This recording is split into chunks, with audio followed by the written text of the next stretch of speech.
a never Trump guy.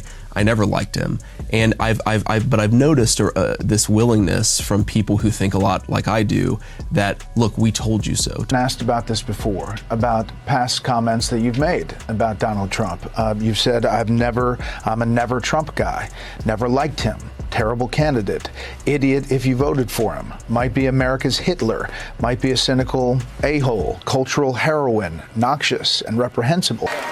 JD, JD, JD, JD, JD, JD, JD. Didn't have the nicest things to say about him back in 2016, which seems like a long time ago now. You know, you literally said, you texted a friend that Trump is a cynical like Nixon who wouldn't be that bad and might even prove useful, and that he's America's Hitler. 8 years ago, in the lead-up to the 2016 presidential election, J.D. Vance was a bitter critic of Donald Trump and called him unimaginable names. Publicly, he called the Republican presidential candidate an idiot and said he was reprehensible. Privately, he compared him to Adolf Hitler. Sean, I don't hide from that. I was certainly skeptical of Donald Trump in 2016, but President Trump was a great president, and he changed my mind. I think he changed. But by the time the former president tapped Vance to be his running mate on Monday, the Ohio native had become one of Trump's most ardent defenders, standing by his side even when other high-profile Republicans declined to do so. But now, some of his past utterings may come to haunt and derail their race to the White House. Go back to what I thought in 2016. Another thing that was going on, Sean, is I bought into the media's lies and distortions. I bought into this idea that somehow he was going to be so different, a terrible threat to democracy. James David Vance's transformation from self-described never-Trumper to stalwart loyalist makes him a relatively unusual figure in Trump's inner circle. Democrats and even some Republicans have questioned whether Vance, who wrote a best-selling memoir, Hillbilly Elegy, and is now a U.S. Senator from Ohio, is driven more by opportunism than ideology. And I know you've been asked about this before, about past comments that you've made about Donald Trump. You've said, I'm a never Trump guy, never liked him, terrible candidate, idiot if you voted for him, might be America's Hitler, might be a cynical a-hole, cultural heroine, noxious and reprehensible. But Trump, who survived an assassination attempt at a Pennsylvania campaign rally on Saturday last week, and many of his advisors see his transformation as genuine. They point out that Vance's political beliefs, which mix isolationism with economic populism, dovetail with those of Trump and put both men at odds with the old guard of the Republican Party, where foreign policy hawks and free market evangelists still hold sway.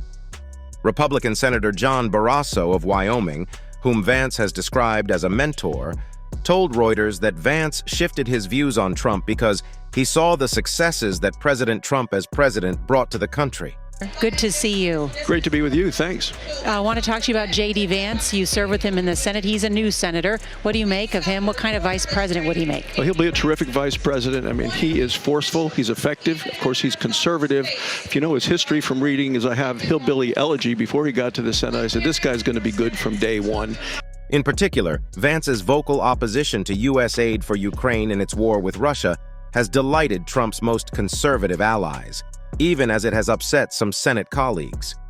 He understands what Trump is running on, and, unlike the rest of the Republican Party in Washington, agrees with it, conservative commentator Tucker Carlson, a vocal Vance supporter, revealed. Vance, only 39 years old, was born into an impoverished home in southern Ohio. His pick may help boost the Trump campaign's Rust Belt bona fides in a race that will be determined by voters in a handful of battleground states, including nearby Pennsylvania and Michigan, though his conservative views may be a turnoff for moderate voters. He was harshly critical of Trump, both publicly and privately, in 2016 and during the opening stages of his 2017 to 2021 term. I go back and forth between thinking Trump is a cynical asshole like Nixon, who wouldn't be that bad and might even prove useful, or that he's America's Hitler, he wrote privately to an associate on Facebook in 2016. When his Hitler comment was first reported in 2022, a spokesperson did not dispute it, but said it no longer represented Vance's views. By the time Vance ran for Senate in 2022, His demonstrations of loyalty, which included downplaying the January 6, 2021, attack on the U.S. Capitol by Trump supporters, were sufficient to score the former president's coveted endorsement. Trump's support helped put him over the top in a competitive primary. In media interviews, Vance has said there was no eureka moment that changed his views on Trump. Instead, he gradually realized that his opposition to the former president was rooted in style rather than substance. For instance, he agreed with Trump's contentions that free trade had hollowed out Middle America by crushing domestic manufacturing and that the nation's leaders were too quick to get involved in foreign wars. I allowed myself to focus so much on the stylistic element of Trump that I completely ignored the way in which he substantively was offering something very different on foreign policy, on trade, on immigration, Vance told the New York Times in June. In the same interview, the Ohio native said that he met Trump in 2021 and that the two grew closer during his Senate campaign. However, the Ohio senator's detractors see his shift in views as a cynical ploy to ascend the ranks of Republican politics. One issue where his position appears to have converged with Trump is abortion. Vance implied in a 2021 interview that victims of rape and incest should be required to carry pregnancies to term. And in November, he described a vote by Ohioans to add the right to abortion care to the state's constitution as a gut punch. This year, he said he supports access to the abortion pill mifepristone, a view that Trump shares. Before Vance developed a relationship with the former president, he grew close with Trump's eldest son, Donald Trump Jr., according to several people familiar with their relationship. Vance first caught Trump Jr.'s eye when he opposed aid to Ukraine during the Ohio Senate primary in 2022, according to one of those people, a position that put him at odds with the other Republicans in the race. Vance's personal relationship with Trump developed for the most part during the Republican presidential primary earlier this year. His decision to endorse Trump in January 2023, well before some other vice presidential hopefuls, served as an important demonstration of loyalty. In February 2023, Trump and Vance visited East Palestine, Ohio, the site of a toxic train derailment, a trip that raised Vance's national profile. They portrayed Democratic President Joe Biden's decision at the time not to visit the working-class community as a betrayal of Middle America. Here we are at a shot of East Palestine, Ohio, where the former President Trump has arrived. Don Jr. also next to him. Also with them, the mayor of East Palestine, and some others as well. That's right. Mayor Trent Conaway there, as well as Senator J.D. Vance. And the White House noted at the time that federal agents were on the scene almost immediately after the derailment and that visiting a disaster site can distract from local recovery efforts.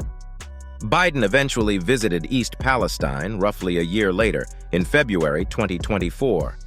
But just how did such a young man switch from Silicon Valley to the apex of national politics so fast?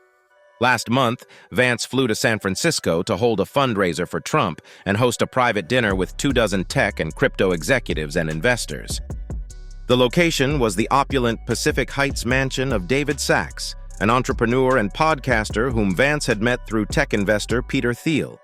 Vance worked for one of Thiel's investment firms in San Francisco in 2016, and around that time, it is alleged that he was one of the biggest critics of Republican candidate Donald Trump. During the $300,000 a person dinner that night, Trump, seated between Sachs and another tech investor, Chamath Palihapitiya, informally polled the room about whom to choose as his running mate. Even with another vice presidential hopeful, Doug Burgum, the governor of North Dakota, in attendance, Sachs, Palihapitiya, and others all had the same answer.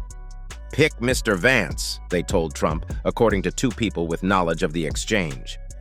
This only means one thing: Vance wasn't Trump's preferred candidate, but his sponsors insisted on having him on board. Vance, the Ohio senator selected by Trump this week to be his running mate, spent less than 5 years in Silicon Valley's tech industry, where he worked as a junior venture capitalist and a biotech executive. But while he made little mark on the tech scene, it was a formative period that has powered his stunning ascent in the Republican Party and is likely to influence his political future. Vance's stint in tech was crucial for forging connections with billionaire executives and investors, including Thiel, Sachs, and Elon Musk, who owns X. Those men have repeatedly funded Vance's political ambitions, raised his profile among other wealthy donors and on social media, and lobbied Trump to choose him as his running mate. Before the 2022 midterm elections, Thiel gave $15 million to support Vance's campaign for the Senate. Sachs donated $1 million to a political action committee backing Vance's run. In a post on Truth Social on Monday, Trump cited Vance's very successful business career in technology and finance as one reason he was chosen as his running mate. His experience in tech has absolutely influenced his thinking. Nathan Lemur, the chief executive of Fixed Gear Strategies, a tech policy consulting firm, said of Vance, "He built rapport with some important influencers now on board with Trump." Yet if Trump and Vance are elected to the White House in November, it is unclear whether the former Silicon Valley man will be on the same page with Silicon Valley's interests. He has praised the Federal Trade Commission, which has brought antitrust cases against tech's biggest companies, and called for the breakup of Google because it was an explicitly progressive technology company. JD is an exceptional pick, Palihapitiya said in a text message. "We will all be better off as he works on all of our behalfs." Vance's path to the tech industry began when he was a student at Yale Law School. In 2011, he met Thiel after the investor delivered a speech at Yale, where he derided the professional prospects of law students and argued that their time might be better spent in Silicon Valley. "Peter's talk remains the most significant moment of my time at Yale Law School," Vance wrote in a 2020 essay for a Catholic literary journal. The vice president nominee, who graduated from Yale Law in 2013, moved to the San Francisco Bay Area and worked as an executive at Circuit Therapeutics, a biotechnology company. Frederick Mall, the chief executive of Circuit at the time, said he hired Vance because he was a very smart guy with an impressive background in the law, but also it was a favor to Peter, referring to Mr. Thiel. Thiel's venture capital firm had previously invested in one of Dr. Mall's companies. Vance kept in touch with Thiel, who wrote a promotional blurb for his 2016 memoir, Hillbilly Elegy. The billionaire also encouraged hiring Vance for a role at Mithril Capital, a venture firm that Thiel co-founded, a person with knowledge of the situation said. Vance joined the firm in 2016 as a principal. One fellow investor said colleagues mostly remember him for introducing them to the ultra-sweet Big Red soda, a far cry from the La Croix seltzers that define Silicon Valley culture. Around then, Vance's profile began rising as Hillbilly Elegy became a bestseller. While Thiel had gained attention for supporting Trump, Vance went in a different direction, calling himself a never Trump guy, in an interview with Charlie Rose that fall. I'm a never Trump guy. I never liked him, and I've noticed this willingness from people who think a lot like I do that, look, we told you so. Several months later, he left Mithril Capital after butting heads with the firm's managing partner, A.J. Royan. 3 people familiar with the situation said, "JD is a friend, and he was a talented, valued member of the Mithril team," Royan said in a statement. In 2017, Vance became a partner at Revolution, a venture firm founded by the America Online co-founder Steve Case, and began splitting his time between Ohio and Washington, where the firm was based. He worked there for about 18 months. In interviews, Case has said Vance wasn't really working that much at Revolution.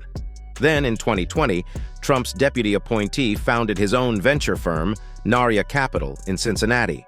He turned to his tech connections, including the former Google chief executive Eric Schmidt, the billionaire investor Mark Andreessen, and Thiel, to raise a $120 million fund.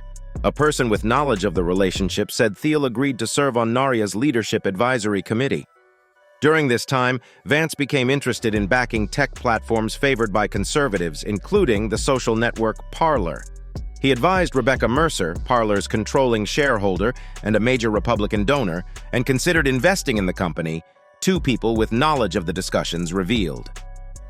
Narya did not ultimately invest in Parler, but invested alongside Thiel in Rumble, a YouTube competitor favored by conservatives, in 2021. Naria also invested in App Harvest, a Kentucky-based indoor farming company which went public in late 2020. App Harvest filed for bankruptcy last year. Around that time, Vance co-founded the Rockbridge Network, a network of major conservative donors with some tech leaders.